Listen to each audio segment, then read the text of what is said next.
Olá pessoal, tudo bem?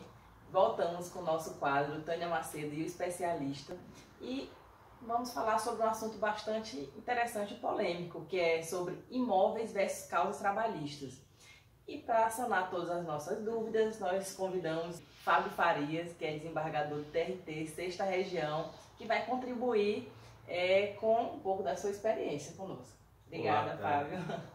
Olá, Tânia. Parabéns, antes de mais nada, por esse serviço público, né? Você está aproveitando a sua atividade profissional e está relevando esclarecimentos ao público consumidor, normalmente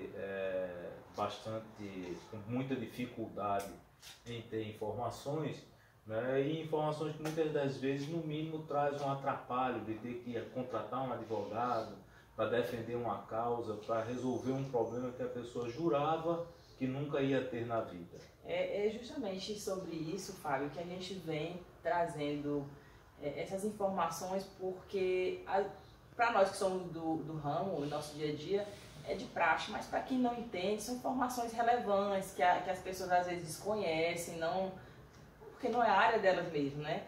Mas são assuntos corriqueiros, digamos assim. E quando a gente fala de causas trabalhistas, é porque na transação imobiliária a gente tem por obrigação de retirar algumas certidões, e uma delas são a certidão trabalhista.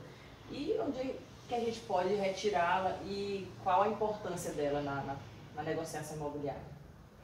Veja só, realmente o que você fala é de extrema importância. Um médico não tem nenhuma obrigação de entender, né, do direito, assim como um motorista de ônibus, assim como todos os profissionais que não estejam envolvidos no campo jurídico ou no campo da transação de imóvel, né? Então aí realmente é evidente a importância, né? A primeira documentação que um comprador tem que se preocupar é com a certidão do imóvel, a certidão imobiliária, a certidão que o cartório, o registro de imóveis ele tem que fornecer.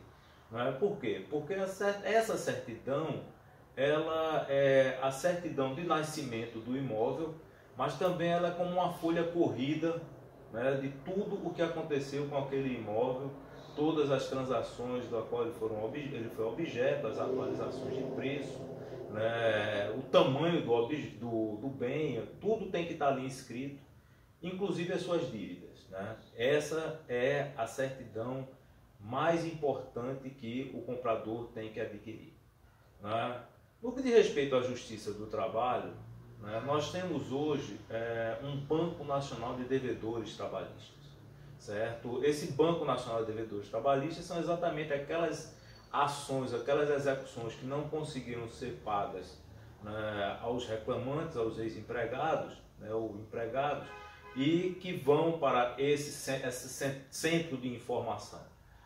Esse é um centro nacional, de maneira que uma dívida que uma pessoa adquiriu, né, em Chapuri, no interior do Pará, vai estar registrada, assim como se ele tivesse adquirido uma dívida aqui no bairro de Boa Viagem ou no bairro de Casa Forte. Essa dívida trabalhista, né, uma certidão trabalhista. Fábio, desculpa, e essa certidão, ela é paga, eu retirei algum site? Essas certidões elas são gratuitas, elas são fornecidas, né, pela Justiça do Trabalho, na página da Justiça do Trabalho, eles são bastante acessíveis e basta haver o requerimento e a demonstração do interesse. Agora também, se uma pessoa quiser, por extrema cautela, porque às vezes você tem dívidas que não estão inscritas no Banco Nacional de Devedores Trabalhistas, porque não houve requerimento ou por alguma situação específica, né? Você pode requerer em cada um dos tribunais. Hoje a Justiça do Trabalho ela é toda eletrônica, né? 100% dos processos que tramitam na Justiça do Trabalho eles são eletrônicos. E se a pessoa tiver tempo e quiser realmente ter uma preciosidade muito grande, é só requerer em cada um dos tribunais via os meios de contato que cada um dos tribunais fornecem, normalmente eletrônicos, demonstrar qual é o interesse e requerer fazer essas certidões. Distribuições, né? Então, Fábio, um bem de família, um imóvel de família, ele pode ser dado como garantia para dívida trabalhista, ou entrar na verdade, eu tenho um imóvel, tinha uma empresa, só tem essa casa, só tem esse apartamento, enfim, só tem esse imóvel, ele pode?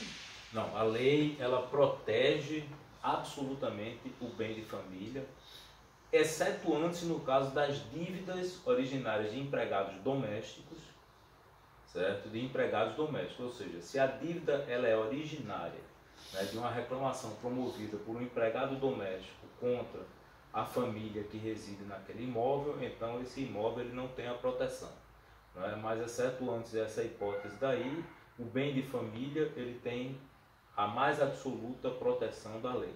Ele, inclusive, ele pode ser alugado, sem perder a característica de bem de família, desde que o produto desse aluguel sirva para pagar, né, a moradia onde as pessoas estão residindo, né?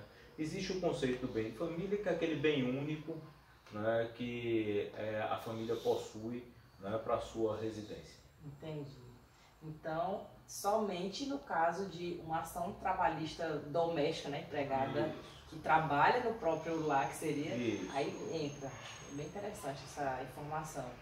Mas no caso de um imóvel, até uma situação que é recente, tem um imóvel que está sendo aberto inventário e um dos herdeiros, já falecido, tinha, na verdade, uma empresa. Essa empresa não teve sucessores, porque é uma empresa de pequeno porte, mas ficou uma dívida trabalhista, já está arquivada.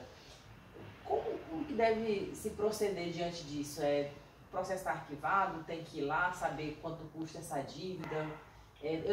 Devemos ter cautela, o comprador? Sim, o comprador ele deve sempre procurar saber qual é o valor da dívida, para saber, né, qual é o tamanho do problema que ele está adquirindo. Vamos dizer, uma pessoa, né, que ele é herdeiro de um imóvel, ele provavelmente vai dividir o valor daquele imóvel com seus parentes. Digamos que ele tenha mais 3 irmãos, então vai caber 25% a cada um. Uma atitude que eu acho que é extremamente razoável e que eu acho que garante, previne a situação, né, do futuro comprador, é exatamente ver qual é o valor do imóvel, ver qual é o valor da dívida e negociar no momento da compra que ele destaque uma parte do dinheiro que ele iria pagar para depositar perante a Justiça do Trabalho, para que esse valor ele sirva como quitação daquela dívida, né, trabalhista, né? Afinal de contas, a dívida ela existe, né, e ela precisa ser quitada, né? Porque uma coisa que o seu ouvinte precisa entender é que às vezes um processo ele está arquivado porque não se achou bens para executar. E ele pode ser desarquivado a qualquer momento. Que é justamente nesse momento da venda que vai tirar todas essas certidões e descobrir que existe a dívida, enfim. A melhor coisa a fazer é saber de quanto é a dívida e negociar com o vendedor que uma parcela desse dinheiro seja depositado, né, para este processo, né, e para tantos outros nas quais a dívida exista, para haver a quitação do débito. O mais interessante aí seria o comprador pagar a dívida ou ele depositar no espólio, na conta de quem, do inventariante do espólio, enfim, para eles pagarem, tanto faz, é indiferente. Veja só, assim, no sentido jurídico, qualquer uma das duas soluções seria bem razoável. No sentido prático, não é, você entregar dinheiro, existe um ditado muito antigo que fala que dinheiro na mão é vendaval. Você entrega o dinheiro a uma pessoa, você não tem mais nenhum controle do que ela fará.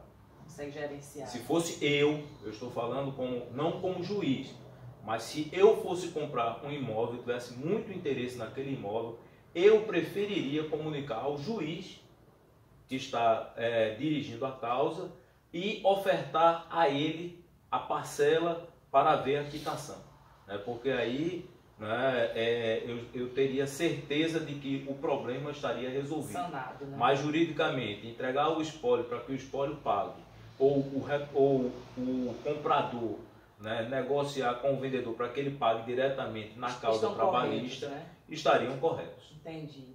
Eu agradeço demais o nosso bate-papo de hoje, que foi sobre imóveis versus causas trabalhistas, que todos os dias a gente se depara com isso, e é normal um dia, se você tiver empresa ou for comprar imóveis de alguém que teve empresa, você pode se deparar com isso e você já está sabendo o que fazer e como fazer.